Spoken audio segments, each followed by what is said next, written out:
Oke, sekarang kita akan bahas market gold yang semalam dan kita akan langsung saja ke HTF ya.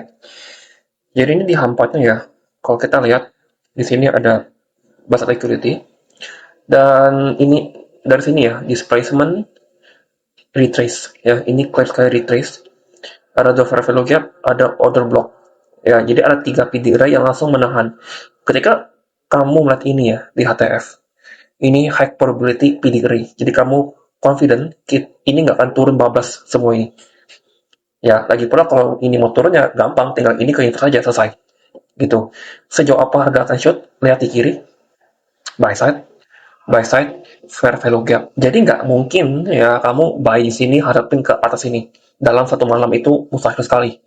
Saya nggak pernah lihat gold seperti itu jarang sekali. Ya, jadi biasanya adalah bullish. Oke. Okay? Nah, ini adalah time frame M. Bentar ya, saya pakai time frame M15. Ya, jadi ketika ini masuk ke FVG yang tadi, dan sini ada order block, perhatikan ya, ini adalah Asia low, ini adalah Asia high. Ya, jadi di sini adalah shift in market structure, sekaligus pengambilan Asia high, ya, lalu dia display ke atas, fair value gap, konsolidasi, lempar lagi ke atas. Makanya hari ini itu ngegas Asianya. Nih, ya kan? Dan ngegas tiba-tiba. Jadi dari M15 pun sebenarnya ini udah back program dari semalam. Jadi bagian ini itu midnight ya. Itu hanya konsolidasi doang. Saat Asia dia expansion lagi. Katalisnya apa? Perang kalau nggak salah. Ya. Dan tidak pernah ya perang itu bisa merubah bias. Ya. Jadi kalau kalian perhatiin tensinya itu dari kemarin itu tidak pernah reda. Ya. Jadi kalau Anda misalnya mikir jeleknya, oh ini kapan ya gue mau terbang gampang. Pemicunya adalah perang. Udah nggak ada hal lain geopolitik yang bisa micu perang gitu. Kalau misalnya market mau jatuh, ya udah tarif kayak gitu aja. Sekarang cuma dua itu problemnya ya. Dan kita ke M5 sekarang. Jadi ini adalah sama ya Asia low, Asia high, dan ini adalah open kill zone. Jadi ketika bias kamu bullish dan harga ambil Asia low, maka yang di prepare adalah London reversal, LOTD sama ASEAN reversal. Perhatiin ya, saya paling suka kalau ada yang seperti ini nih. Makanya semalam itu ada yang tanya di mentorship chat ke saya, ini sus gak liquidity-nya? Saya jawab dengan confident, yes, ini sus. Percayalah, ini akan diambil. Jadi ini adalah bagian dari akumulasi nih. Ya, Anda kalau mau sebutnya ini sebagai AMD, akumulasi, manipulasi distribusi itu juga boleh-boleh saja. Cuman masalahnya adalah banyak orang yang tidak paham menggunakan itu. Mereka pikir setiap kali akumulasi itu bakal jadi AMD yang enggak gitu loh. Ada logikanya kenapa kamu bisa menghitung ini sebagai akumulasi dan menghitung ini sebagai manipulasi, di mana kamu tidak mencoba sell ketika harga itu retrace ke FVG ini atau FVG ini ya. Jadi yang dipersiapkan adalah ASEAN Universal sama LOTD ya. Di sini gapnya udah ke inverse ya, jadi ini boleh menjadi first entry kamu. Anda nggak butuh shift, tidak perlu shift ya. Kalau pattern AMD itu kamu nggak butuh shift ya. Lagi pula kalau misalnya kena stop loss pun ya udah berarti bias kamu salah. Mungkin nggak kayak begini misalnya ya, seperti ini,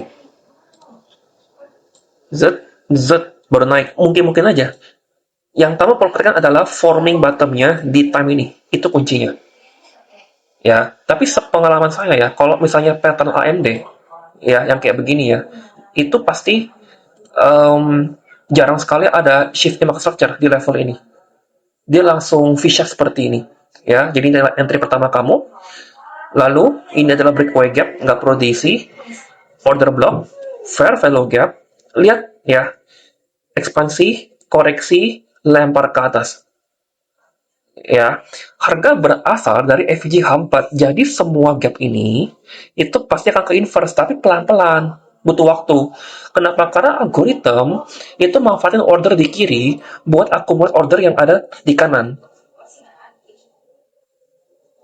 Karena di saat yang sama, retail melihat ini adalah pola 3 black cross, yaitu 3 candle hitam ya, atau 3 candle bearish, 3 candle marubozu yang full body candle. Nah, dengan logik itu, maka di market itu bakal penuh order untuk sell. Ya udah, algoritma bakal match semua order untuk yang long. Dan ini nih, saya mau highlight yang di level ini. Ini adalah fair value gap. Sorry ya, by the way kalau saya agak berisik. Gap ini, ketika Anda masuk, jam apa? Ada makro. Jadi ini adalah entry kedua kamu. Ya, di sini boleh entry nggak? Boleh, tapi lebih confident yang mana? Lebih pede yang mana? Lebih high probability yang mana? Dengan entry ini dan entry yang ini karena ada elemen time yang mendukung. Jadi kalau kamu long di sini, stop loss kamu di bawah sini. Ya, targeting high ini, ya, retrace, aim high ini lagi, ya, dan seterusnya. Kalau London Open, yang perlu kamu antisipasi adalah di London Close. Seperti itu, ya. Memang kalau misalnya kamu inap, itu harga naik. Tapi gimana kalau misalnya saya nggak mau inap? Ya, ya udah, tinggal permainan realistis aja. Kamu long di sini, SL di sini, buang ke sini. Itu di 1/3. Ya, atau ya udah kalau kamu mau inap SL plus. Di mana? Di bawah low ini, Cok.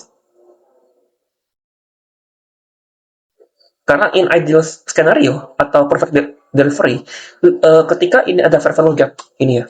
Nah ini, ketika ada FVG ini nggak perlu di sweep. Nggak perlu itu bukan berarti nggak boleh. Ya, ketika itu nggak sweep, maka itu akan menandakan speed dari delivery. Itu bakal shoot ke atas sangat-sangat cepat. Candle itu bakal impulsif, boom, boom, boom. Oke. Okay? Nah, kalau kamu tanya kenapa ini success, ya saya nggak tahu. Makanya fokus saya adalah di sebelum jam 12 kan. Makanya saya bilang di New York PM session itu kamu jangan sering-sering. Makanya kalau kamu begadang, ya buang jam tidur kamu demi PM session itu agak aneh, agak sayang sekali. Tidak banyak manfaat yang bisa didapatkan. Dan kamu kan bete sekali, kamu nunggu 4 jam 3 jam malah sideways.